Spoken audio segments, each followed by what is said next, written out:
Combs allegedly planned and controlled the sex performances, which he called freak-offs, and he often electronically recorded them. The freak-offs sometimes lasted days at a time, involved multiple commercial sex workers, and often involved a variety of narcotics, such as cocaine, ecstasy, and GHB, which Combs distributed to the victims to keep them obedient and compliant.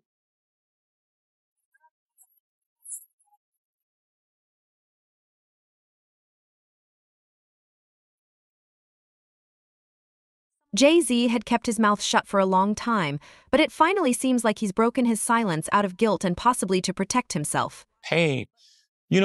So you put on this shell of this tough person that's really willing to fight me and possibly kill me because I looked at you. Mm-hmm.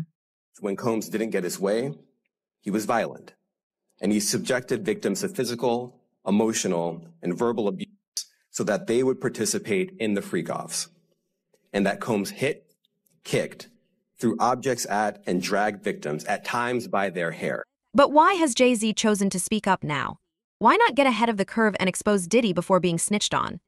Well, the truth is that Diddy simply had too much dirt on JayZ because he's reportedly been caught on the Diddler freak-off tapes, and Diddy has always used those tapes for leverage. Nobody came out defending Diddy. All these celebrity friends he have, and nobody came out. They brand. It's all about the money. They saw what he did to Cassie. With the kicking, the punching. They saw what they did to Cassie. They know that nobody in America liked that. So now, these people are represented by a brand. Whether it's something about the music, clothing, movies. They're not going to come out and speak on nothing that has anything to do with them. And they praying that they not on the tape doing crazy stuff, being oiled up in the whole 9 yards. They praying. So until the feds say, hey, yo, listen here. We got you on, hey, buddy, we got you on this tape. And girl looked like she was pretty young. We're not going to show it, but we need you to come and testify against Brother Love, P. Diddy, Puff Daddy, Sean Combs. That's when they're going to start talking. And they're not going to be talking in his favor. When the feds come to them and show them what they got on tape, because if he had 250 tapes 250 cameras all over the house, somebody got caught stealing a cookie out the cookie jar. It could be your favorite pastor. It could be your favorite politician. Oh yeah, Gene, we understand what you're saying perfectly. JayZ has long been rumored to have been an accomplice to Diddy's crimes, to have benefited from them. In fact, this is what Jaguar Wright had to say about his role in Diddy's horrific sex trafficking. EIDDYDEVIL.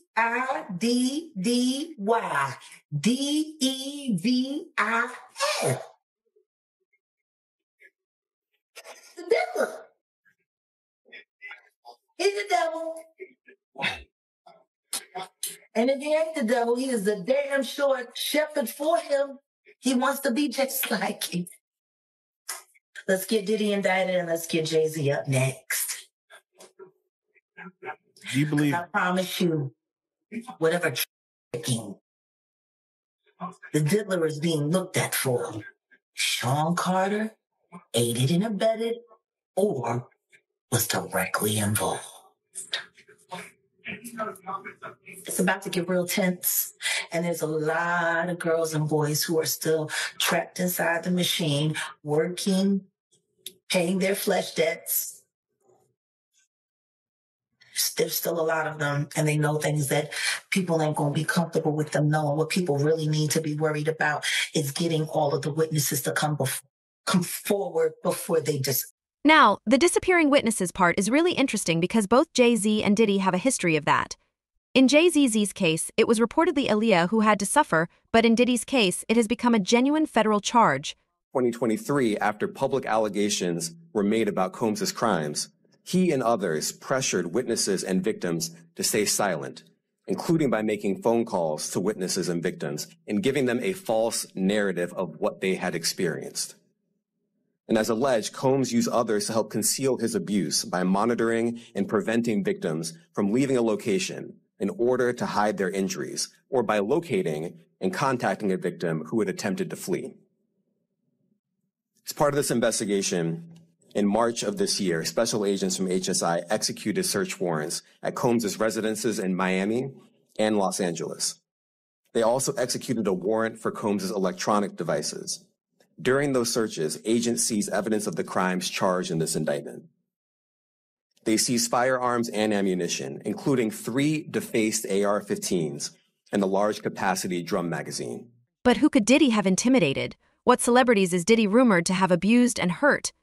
Well, one of the biggest names that comes to mind is Kim Porter, and man, is there a lot to unpack here. Just a week after Diddy's arrest, R&B singer Al B. Sure, jumped on Instagram with some jaw-dropping claims about a conspiracy behind the 2018 death of Kim Porter. If you're not familiar, Porter was not only Shore's ex, but also had an on and off relationship with Diddy. Now, Shore is suggesting that Porter's tragic death might be connected to her supposed knowledge of Diddy's alleged sex trafficking activities. Yeah, it's wild. On Monday, Al B. Shore took to Instagram with 4 intense posts calling Porter's death a tragic murder. He believes that several people surrounding Porter at the time of her death from lobar pneumonia had a hand in some bigger plot. According to him, Porter's death wasn't just an unfortunate case of illness but part of a much larger conspiracy. In his posts, Shore claims Porter was ready to follow in the footsteps of Cassie Ventura, who had filed a lawsuit against Diddy just weeks earlier. Kim was always at least 1 or 2 steps ahead. She knew how it worked. She just miscalculated at the end. Miscalculated to the level in which he'd go, or Yeah. Okay. I think for her, she thought not even he would be willing to do that. You know, especially in the way he did it. Right. I'm still surprised that people have the ability to question it when her casket was pre-ordered. Wow. I didn't know that. Like that fact in detail, people keep forgetting to mention. She had her casket ready 3 weeks before she died. Custom. But instead, her life was cut short. Gene Deal has corroborated these claims. You know how Albie Shore, he came out saying that Kim Porter death needs to be looked into? I think that Al being his ex-wife, he have every right knowing about the stuff that came out about Diddy and what he was doing. You understand what he has done in the past, and people have overlooked it. By him coming out and saying that he hoped that he could get her case reopened, there was a guy called John the Paperwork Party. They would put in an open petition to get Kim's case reopened. You understand what I'm saying? So I'll be sure doing this is showing that, you know, he still got love for Quincy's mother. He still want to find out the truth because allegedly Kim was fine the day before and the day of her death. And then now she found in the bed dead from pneumonia. That just don't sound right, bro. That don't sound right at all. So you feel the same way about her death being suspect? I don't think nobody in America thinks nothing suspicious about Kim's death, bro. If you are rich like that, you could, you know, Kim had, I think a net worth of like, what, 12 million a year or something like that? Kim could have called any doctor to come over and look at her. If she was that bad, you know, she could have called an ambulance or something like that. Everything is suspicious about her death, bruh. But what I really believe is that they might got into a little spat, a little fight, or something went down, and Puff did that play fighting stuff that he always do, and that pillow fighting stuff, and probably smothered her. But I wouldn't say that on the air. I wouldn't let people know that he probably smothered her to death, and because she had a bad cold or she felt some kind of way that she died doing them having that play fight with the pillow fights and everything and smothered her. But I'm not going to say nothing like that on the program because I don't want to get myself in trouble. As far as saying that with him and say, oh, he said this and he said that. Nah, I'm just being facetious. I'm just being sarcastic that if, you know, in those type of realms and those type of things, because I'm never going to say that he probably smothered her to death. I wouldn't do that. You know what I mean? And then all of a sudden they rush to do the coroner come in and say, yo, she had pneumonia. She died of pneumonia, but nobody did no autopsy or nothing like that. Get out of here. Have her funeral, put her in a gold casket. It takes, 2 months to get those gold caskets, had it within a week? Or you're a millionaire, I guess you can. You're a multi-millionaire, you can get it that quick. Then had somebody at the funeral home, had a bodyguard at the funeral home watching the dead body for 24 hours up until the funeral. Brown is now calling for a full-blown investigation, demanding that everyone around Porter, is now calling for a full-blown investigation, demanding that everyone around Porter, especially her publicists, be questioned by authorities. He's accusing them of a plot to prevent her tell-all memoir from being published.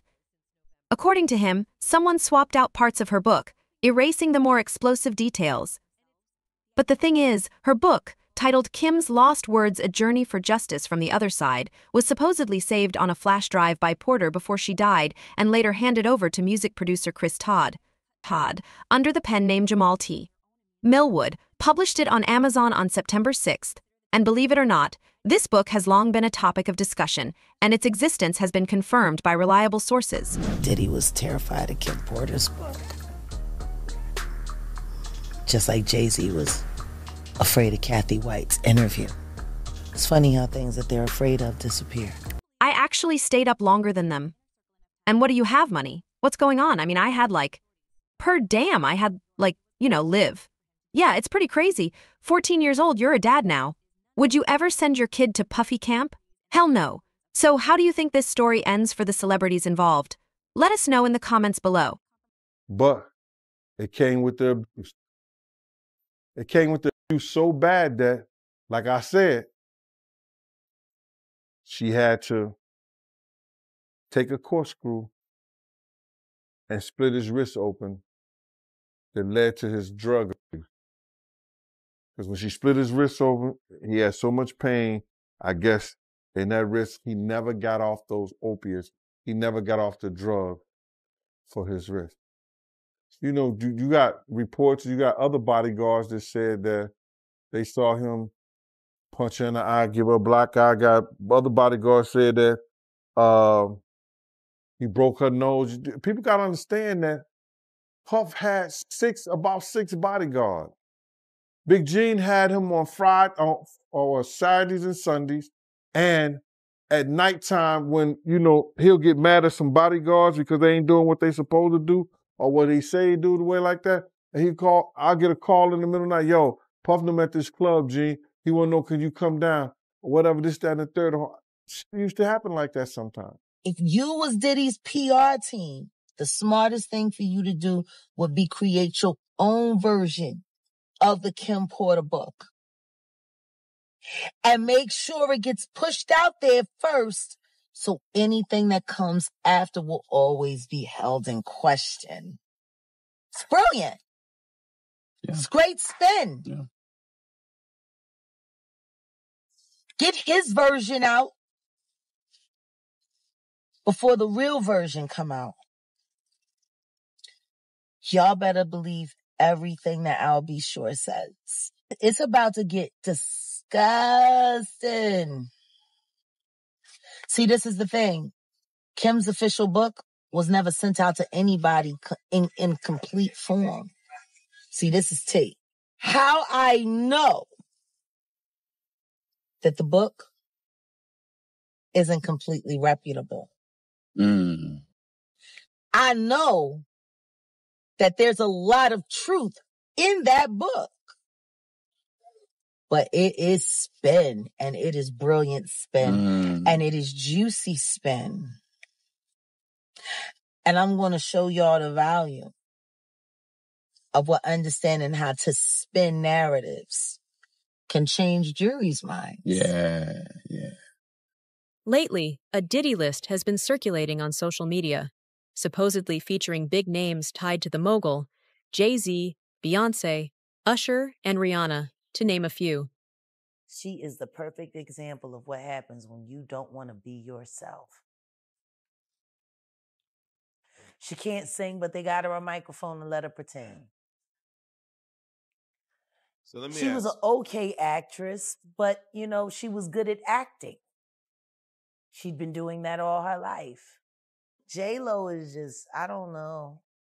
Every man she's been with has said the same thing, except for Diddy. Diddy's the only one that said she was a great girlfriend and how he wish he hadn't messed it up. How is that the only man in her life that had regrets about their relationship, but everybody else ran for the hills? Like, it's not nobody noticing that. That everybody else that's left her, oh, she was too this, she was this, she was that. But Diddy said she was perfect. Maybe she was meant for a medal. What happens if you're only perfect for the devil? God.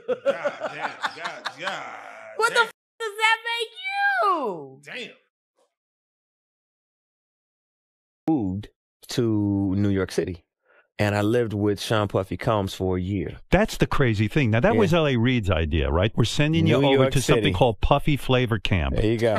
To learn Flavor Camp? Yeah, Flavor that's Camp. what it was called. And you're going to go to Puff Daddy's. He's going In the 90s. Do you understand what that's like? Puffy's place was like just filled with chicks and orgying like nonstop, right? No, not really. I mean, but hey, it was curious. I got a chance to see some things. Yeah, but you were 13. What were you seeing? I went there to see the lifestyle. Right. And I saw it. And it was, but I don't know if I could indulge and understand what I was even looking at. It was pretty wild. So nobody tried to, some woman didn't come along. I didn't say that. Okay. I didn't say that. What I did say is that there were very curious things taking place. And I didn't necessarily understand it. Biggie Smalls was there. Biggie Smalls was there. Lil' Kim, Craig Mack. All these people are hanging around. Yeah, man. Faith Evans. Jodeci, Mary J. Blige. They didn't know nothing about this shit. Oh. I was having a good time. You know what I mean? Does he have you doing any chores? Are you doing dishes at all? I mean, to keep you humble somewhat? Or are you just like, can you stay up till 4 a.m. with them and party? I mean, I could. I actually stayed up longer than them. And do you have money? What's going on? I mean, I had like per diem. I had like, what like a living. life. Yeah, it's pretty crazy. 14 years old.